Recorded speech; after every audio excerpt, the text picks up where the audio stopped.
jodoh ya. Kayak bahasa Inggris stagnan gitu menurut saya, tapi bahasa Jawa saya naik. Oh.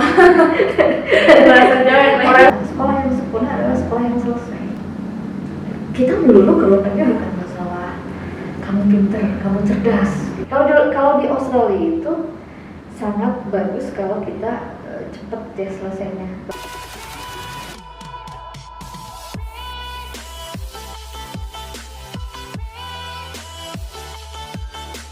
Tapi pas memutuskan ingin S3, ada rasa nggak percaya diri ya?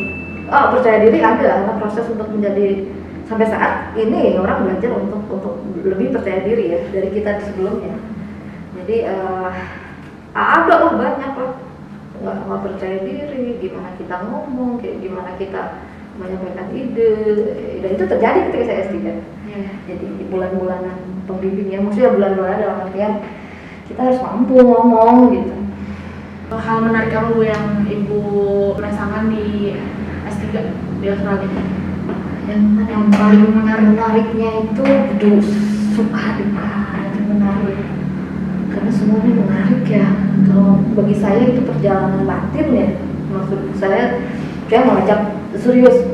Ini begini, kita melulu keluarnya bukan masalah kamu pintar, kamu cerdas gitu ya. Gimana kamu bisa bertahan terhadap tekanan ini itu. Teman-teman saya yang cerdas, yang saya selalu kagum juga tidak mulus-mulus amat sekolah di sana, karena memang kita berhadapan dengan orang lain. Ketika kita menjadi student, berlakulah seperti student. Jangan berlaku seperti kamu pembimbing segala tahu gitu. Akhirnya kan jadi nggak dapet titik temunya gitu. Jadi bersikaplah jadi student yang kamu dianggap tidak bisa, ya guys, kita memang belajar. Kamu dianggap nggak bisa bahasa Inggris, padahal kita sudah jagoan dianggapnya di sini, ya guys, gitu ya, sudah. Itu kan memang proses yang harus dilalui. Dan yang menarik mungkin dalam artian mengasah batin saya ketika beasiswa saya habis. Jadi S3 saya itu kalau di Australia itu sangat bagus kalau kita cepet ya selesainya. Banyak yang 7 tahun. Oh gitu? Ya maksudnya dan kendalanya adalah pembiayaannya.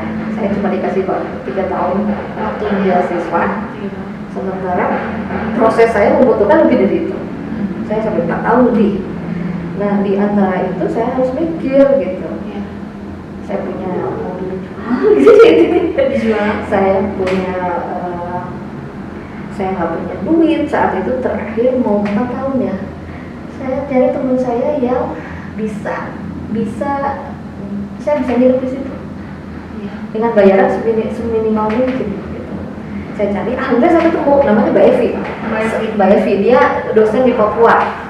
Sekarang. Dan dia hebat, dia bawa anaknya ke Australia sendirian gitu. Kadang saya suka bercanda sama anakku, sekarang anaknya udah gede.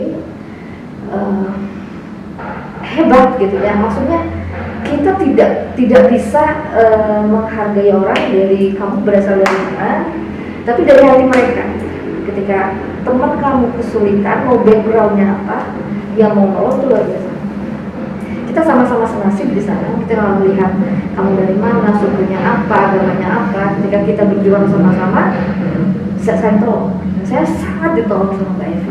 Jadi di momen-momen setahun terakhir saya tinggal sama dia, saya ke kampus naik sepeda, namanya si kuning naik sepeda.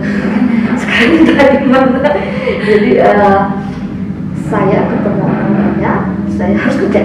Mati? Enggak, masih ada. Nah, saya harus kerja. Saya kebetulan banyak orang-orang baik di sana, menolong saya kerja dimanapun. Jadi pagi jam 5 saya sudah ada di tempat kerja. Kerjanya bersihin toilet. Sampai jam 7, jam 8 saya harus stay di kampus, kerjain ketemu pembimbing. Sore jam 7 malam saya dijemput lagi kerja di tempat yang berbeda, pulang jam 11. Begitu alurnya. Jadi setiap hari sampai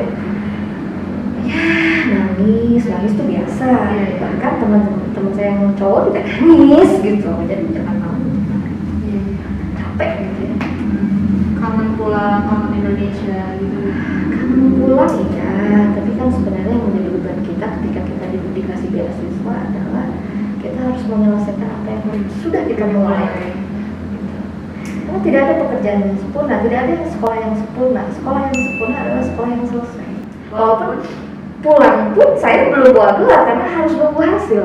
Harus nunggu hasil. Iya, kalau di Australia itu saya harus mengajukan beberapa nama peneliti di dunia yang bergerak di bidang itu.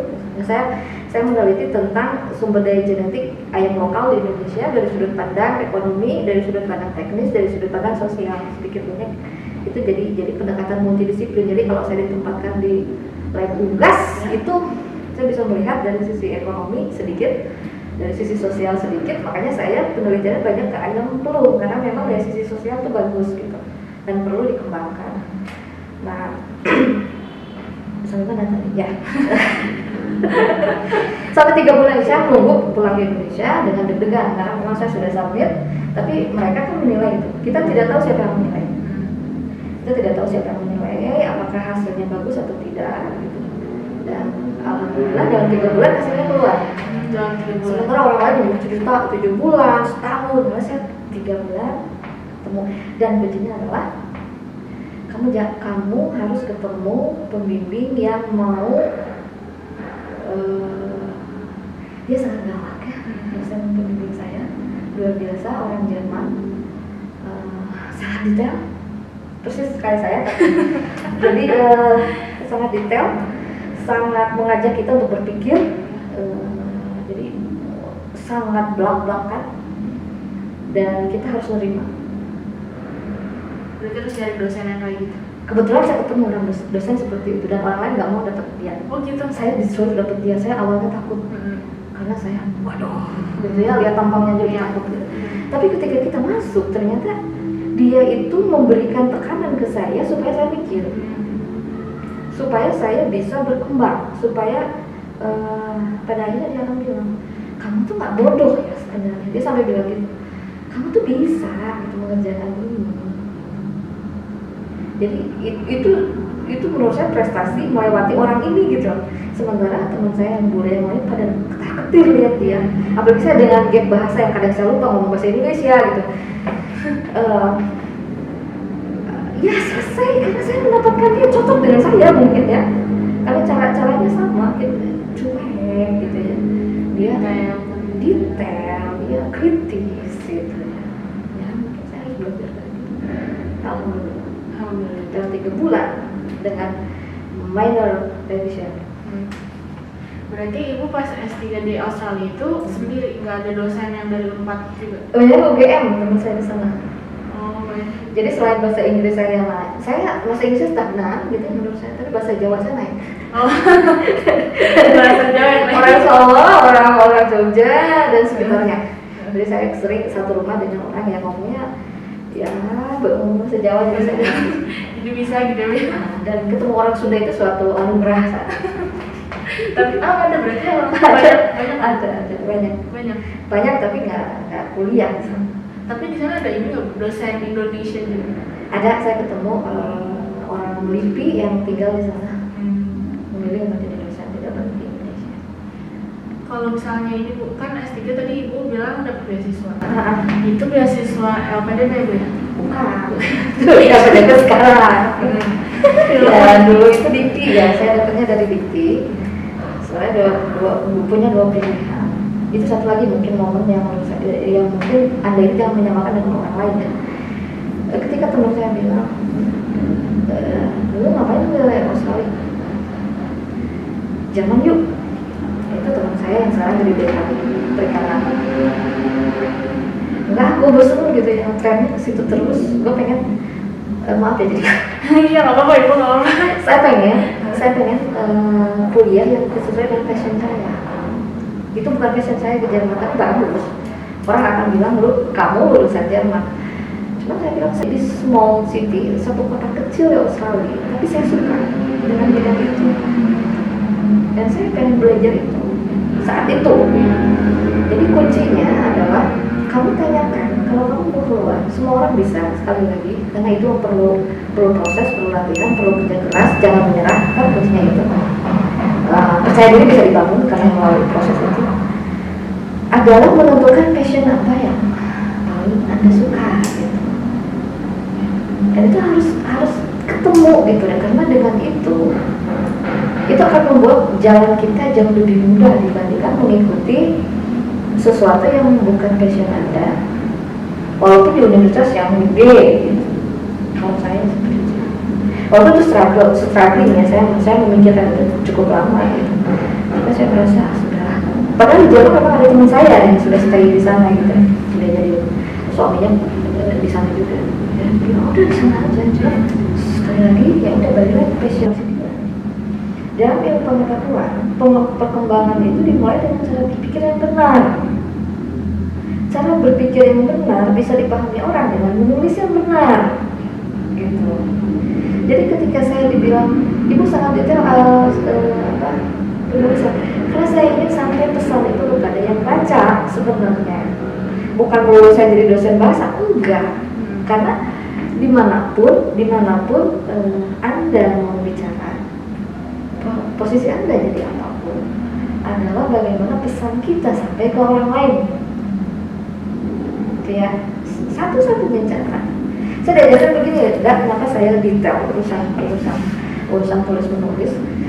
Karena ketika Anda pergi ke Australia, Anda itu akan menyerahkan sepenuhnya, walaupun ada Tuhan di balik itu, ketulisan Anda yang membuat orang lama untuk mendapatkan hasil karena si bahasanya nggak bagus, walaupun itu orang bule ya.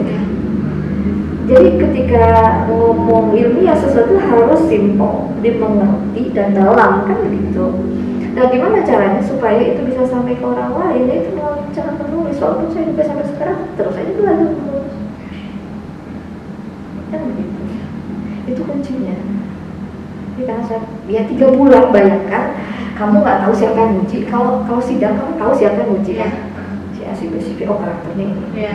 Kita nggak tahu dah. Oh, nggak tahu. Kita hanya tahu tulisan saya harus bisa lebih dibaca dengan baik. Itu sebenarnya. Berarti Mas Idam juga banyak dosen gitu sama kayak di sini. Di mana? Di Indonesia kalau sidang. Enggak ada sidang. Nggak ada sidang. Di Australia itu nggak ada sidang. Ada sidang. Nggak ada sidang. Jadi betul-betul tulisan Anda satu disertasi ini, Iya. tesis gitu ya. Jadi segini saya sebenarnya harus dibaca. Walaupun kita ada seminar, oh saya akan meneliti ini, ada feedback dari orang lain, dari peneliti yang lain ada feedback. Tapi at the end-nya kita tuh hanya itu kamu yang memutuskan. Jadi tulisan kamu yang akan menentukan lama atau tidaknya.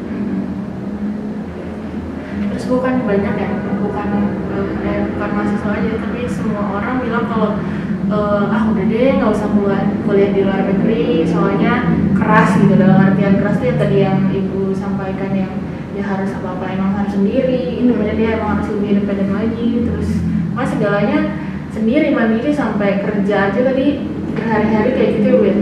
Berhari-hari berbulan sih tahun-tahun ya. Ya maksudnya gini, tanyakan dulu ke luar negeri itu untuk apa sebenarnya. Ya, balik lagi bukan hanya karena kamu merasa atau kamu berpikir masa saya oke baik gitu. Tapi kan alangkah lebih baik ya kalau memang ke luar negeri dengan tujuan. Mungkin Anda bisa mengambil S2 apapun, tapi tujuan Anda adalah untuk mengeksplor diri, ya, untuk mengenal siapa kita gitu.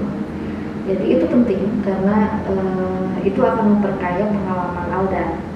Oke lah, saya pengen ke luar negeri, tapi saya nggak tahu mau kuliah apa. Oke, nggak apa-apa. Tapi ke luar negeri itu mungkin akan sangat baik karena dalam artian begini, sekolah dalam juga bagus sebenarnya, dengan kekayaan lokal kita bagus. Cuma mungkin yang membedakan adalah kamu punya experience yang berbeda gitu, dengan bahasa yang berbeda, dengan culture yang berbeda, dengan grade yang mungkin agak standar-standar yang agak berbeda gitu ya. Nah, saya percaya sih, saya beginilah, sekolah dimanapun bedanya di kamu kok gitu. Cuma mungkin akan lebih baik kalau ke luar negeri itu, kalau punya kesempatan ya, kita mengeksplor di luar budaya kita. Iya benar. Mau hasilnya seperti apa? Jangan tanya hasil dulu ya, prosesnya dulu. Jadi saya juga belajar panjang sampai saat ini saya mengubah mindset saya, bukan masalah walaupun berat ya, karena kita di programnya dari kecil bahwa kamu harus begini, harus begitu, harus begitu ya, itu kan ya program ya, kita harus program ulang itu. Jadi bahwa proses itu yang harus kita hargai ya. Proses yang harus dihargai. Di situ ada teman-teman yang lagi nonton. Oke, ada pertanyaan teman-teman. Bu, tapi dari Bu S1, S2, terus sudah lulus S3, kalau misalnya penulisan atau yang tadi penelitian penelitian emang paling susah S3 menurut Ibu? Gini, susah atau tidak susah kan gini lah. Ketika kita SD, pelajaran TK kan mudah, SMP pelajaran SD mudah. Ya. Jadi tingkat kesulitan sesuai dengan tingkat intelektual kita sebenarnya. Jadi, tapi yang menjadi tidak mudah adalah bagaimana kita bisa bertahan untuk tetap konsisten, menyelesaikan sampai akhir, titik darah penghabisan, sampai ketika beasiswa sudah habis gitu ya, kita harus selesai. Banyak teman-teman saya yang pulang juga dengan berbagai alasannya, pulang karena memang dia anaknya masih kecil gitu ya, jadi lama selesainya karena memang distraksinya banyak sekali. Oh, itu banyak yang pulang berarti nggak sampai selesai? Ada yang sampai selesai, ada yang dia nunggu berapa tahun untuk bisa selesai karena kan beda kondisi di sini dan di sana gitu. Di sana kita bisa fokus, di sini kan banyak yang kita baca. Tapi kalau di sana bisa ada ini juga nggak Bu? Kan di sini ada maksimal berapa tahun nanti di DO gitu kalau nggak selesai.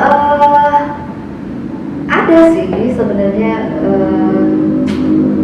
tapi tidak clear bener ya kalau S3 itu, karena S3 itu kalau saya sih melihatnya karena tergantung dari kondisi antara si pembimbing yang menjadi maksudnya gini, yang menjadi titik poin selesai atau tidak selesai, kamu balik atau enggak itu biasanya beasiswa biasanya ya. Kalau ini saya masih melihat kok orang-orang yang punya proyek di sana masih belum selesai S3-nya gitu, tapi masih terus berlanjut gitu ya, tergantung. Nah, yang paling itu ya biasa beasiswa. Kita sering drop gitu, yang sering balik gitu tanpa hasil gitu. Beasiswa dan nggak fokus sekolahnya. Banyak orang pintar yang pulangnya umroh gitu, nggak bawa gelar. Naik haji kan pakai haji, kalau umroh kan nggak pakai gelar. Jadi itu yang saya ingat itu ini dulu yang masih teringat dulu rektor itu masih Pak Ganjar Kurnia, Prof Ganjar. Jadi di depan orang-orang yang pergi sekolah tuh dia bilang gitu, kamu pulangnya jangan kayak umroh ya, kamu harus kayak naik haji, pulangnya bawa gelar. Wah, itu terus pikir terus, oh iya saya betapapun sulitnya saya harus selesai. Dan menariknya ketika di luar negeri kita semakin cinta Indonesia. Oh gitu. Kalau saya ya, semakin saya berjuang untuk Indonesia. Iya, benar. Ada ini nggak Bu, hal baik apa yang paling Ibu ingat di Australia yang emang harus diterapin di Indonesia? Ini yang berkaitan dengan dosen atau pengajar.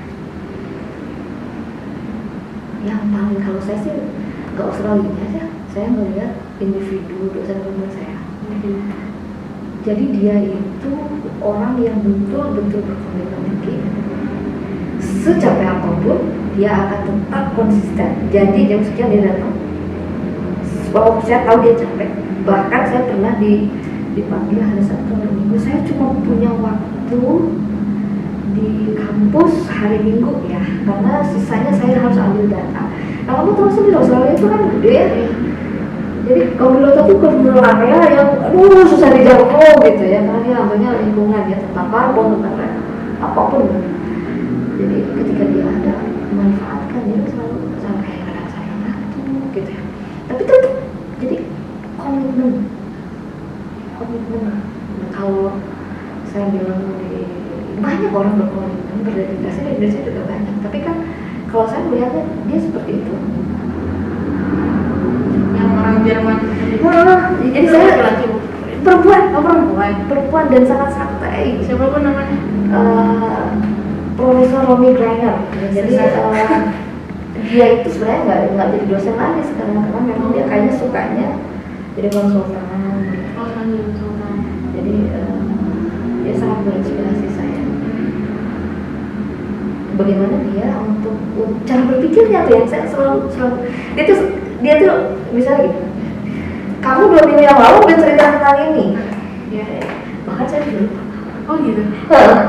Pengingat yang baik. Dan menurut saya ini kamu udah mentok ya mikir, menurut saya kamu harus begini gitu. Dia selalu meminta saya untuk berpikir gimana caranya solusinya. Kamu cari itu sendiri. Ketika kamu udah ketemu belum, karena saya susah, menurut saya begini, dia ngasih solusi. Kadang ada dosen yang udah cari itu sendiri, tapi dia ngasih alternatif itu yang dengan saya bilang ke anak-anak saya tuh bukan menekan, saya ingin kamu keluar si potensi kamu, dan saya tidak akan membiarkan kamu seorang diri. Saya tidak akan menghabisi kamu di sidang kok. Saya hanya minta kamu sidang dengan saya setiap hari. Dengan begitu kamu akan sidang dengan orang lain. Saya tidak akan menjatuhkan kamu dari prinsip saya gitu. Jadi gini, ya itu tadi komitmen, dan saya selalu menantang mahasiswa bimbingan saya untuk berpikir. Kadang ketika anak itu, kan saya sudah pakai track changes ya, ikutin aja apa yang saya lakukan. Saya nggak mau seperti itu. Ada saya kan mengontrol dia untuk berpikir seperti saya. Saya sebenarnya nggak mau, itu gagal saya kalau udah begitu. Artinya kan kalau misalnya ketika dia memiliki pemikiran lain, itu saya bangga. Itu kan jadi dosen itu menurut saya ya, tapi saya senang banget sama Bu Indra ini, detail banget, salah satu dosen yang paling detail yang menurut saya, apalagi kalau udah membimbing. Terus waktu itu kan saya pernah nonton UP yang siapa ya, saya lupa. Terus ibu tuh jangan nonton dong, harus menyimak UP. Terus ibu tuh jadi di depan laptop tuh langsung revisi yang proposal UP-nya, terus langsung dikirim email gitu. Oh ya. Jadi langsung gitu, apa-apa langsung. Terus ditambah ini Bu, kan ibu waldos juga. Waldosnya ini Abi ya Abi ya. Kan itu. Walaupun sekarang kan udah nggak waldos lagi kan disebutnya atau masih, tapi ibu masih berkomunikasi gitu sampai sekarang. Oh ya Abi itu ya si Amul sana pokoknya kayak saya. Iya gini. Saya entah kenapa ya selalu ingin terhubung gitu dengan orang yang pernah bertemu dengan saya gitu, ingin tahu kabarnya gimana gitu. Bukan berarti kamu udah dapet apa atau jadi apa, enggak, sebenarnya lebih ke arah kamu baik-baik aja gak sih gitu, lebih ke arah sana gitu. Jadi ketika mungkin ada momen, ada fase di mana umur kamu mengatakan karir itu penting. Memang saya sehari berkarir dan menjadi yang terbaik, iya itu manusiawi. Tapi ada hal penting, nilai yang terhubung dengan, misalnya dengan Alda ya, dengan Abi, dengan Amus gitu. Ada sesuatu yang saya ingin sampaikan loh, gitu. Kamu tuh bisa loh,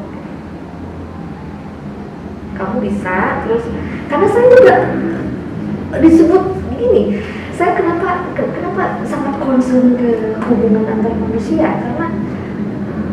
karena itu sebenarnya yang penting gitu. Pada akhirnya itu yang penting, dan orang menjadi berhasil itu bukan karena sendirian. Dan kamu bolehlah terlahir cerdas, tapi oke lah, cerdas itu untuk apa gitu?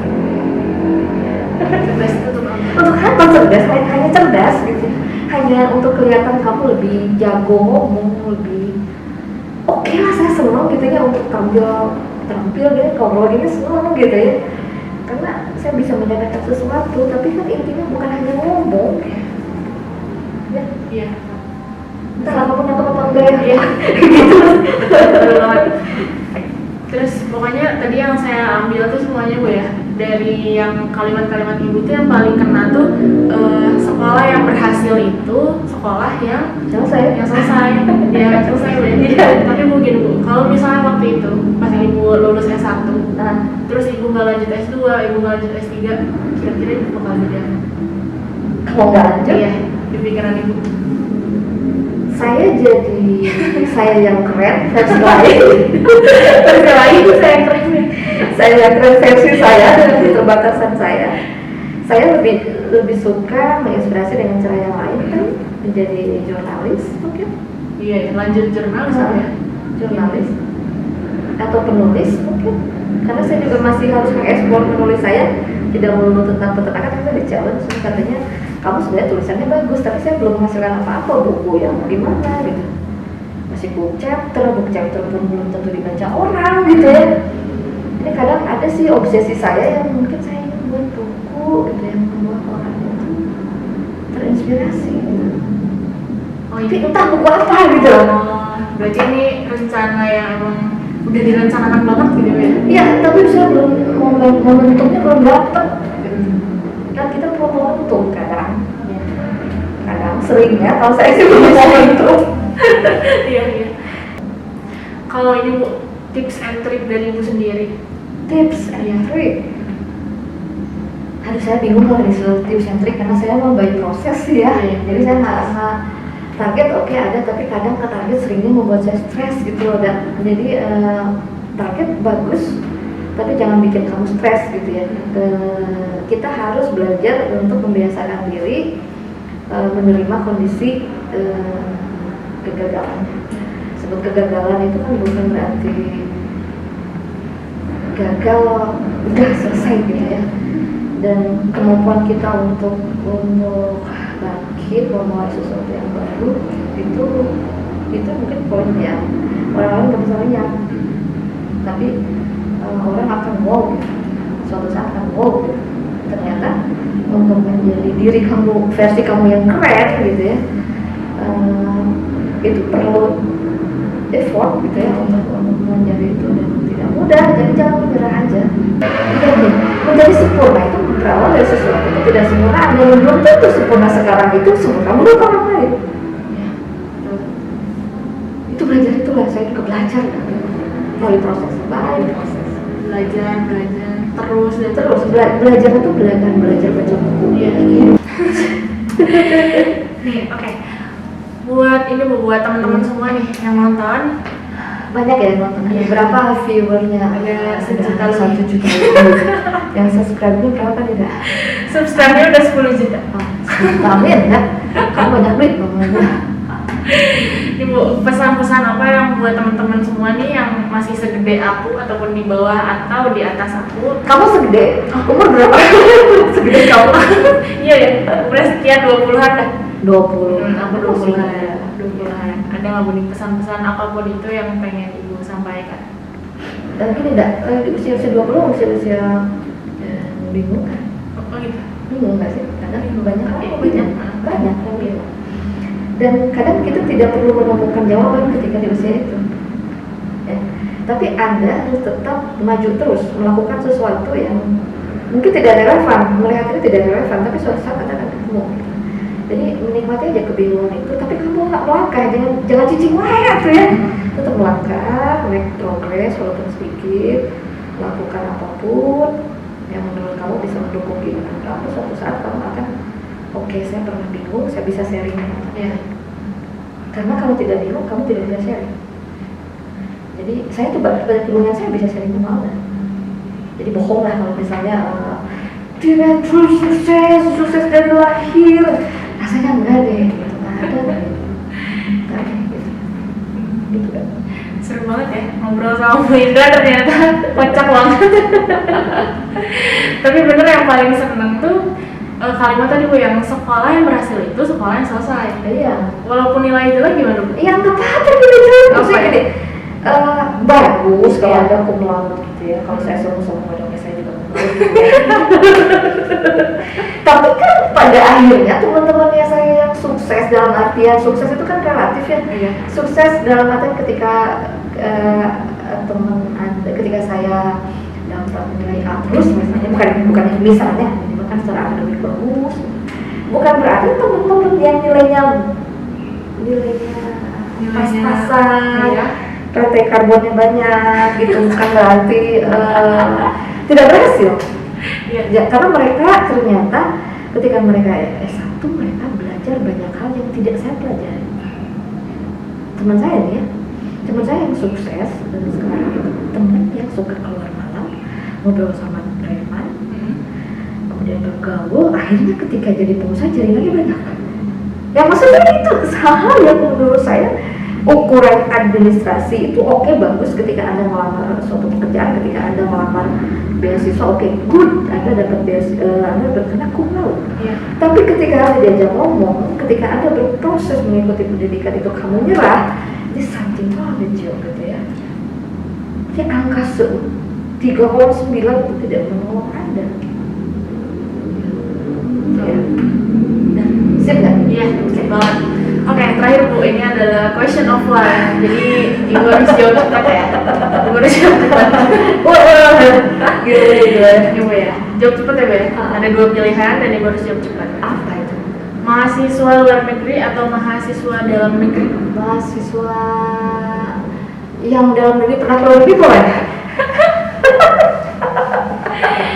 Teman-teman ini, teman-teman pas mahasiswa di luar negeri atau teman-teman pas Ibu jadi mahasiswa di Dalam negeri. dalam negeri. Jadi dosen cantik atau jadi mahasiswa keren? Pertanyaan kamu nih macam mahasiswa sama dosen nggak bisa compare ya tuh? Beda. Ya udah jadi. Gimana kalau jadi dosen yang keren? Oh iya, boleh deh jadi dosen yang keren. Dosen yang anti mainstream. Kayak gitu, tapi ini Alda beruntung banget hari ini bisa ngobrol sama Ibu. Saya beruntung juga ketemu Alda. Beruntung banget. Ya. Apalagi walaupun lagi corona gini masih bisa bertemu gitu walaupun ibunya pasif banget. Ini dulu aja. Oh iya. Iya. Nah kayak gitu ya tesnya Ibu ya. Oh. Mau dimanapun itu tesnya kayak gini. Iya. Dan buat teman-teman semua jaga jarak selalu pakai masker ya Bu ya. Jangan gandengan. Jangan gandengan. Ya, terus sekarang udah nggak gandengan lagi corona. Iya ya. Indonesia. Salam peternak ini. Bareng-bareng. 1, 2, 3. Salam Salam peternak Indonesia. Ah, keras banget tuh. Salam peternak Indonesia. Salam peternak Indonesia. Ya, terima kasih Bu ya. Sama-sama. Terima kasih Bu. Sama-sama. Salam buat si Idola ya. Ya, dadah. Ah. Oke, makasih yang udah nonton semuanya. Semoga ini bermanfaat untuk kalian semua. Semoga ini menjadi motivasi untuk kita semua, termasuk diri aku sendiri. Dan nanti obras sama siapa lagi ya. Salam peternak Indonesia.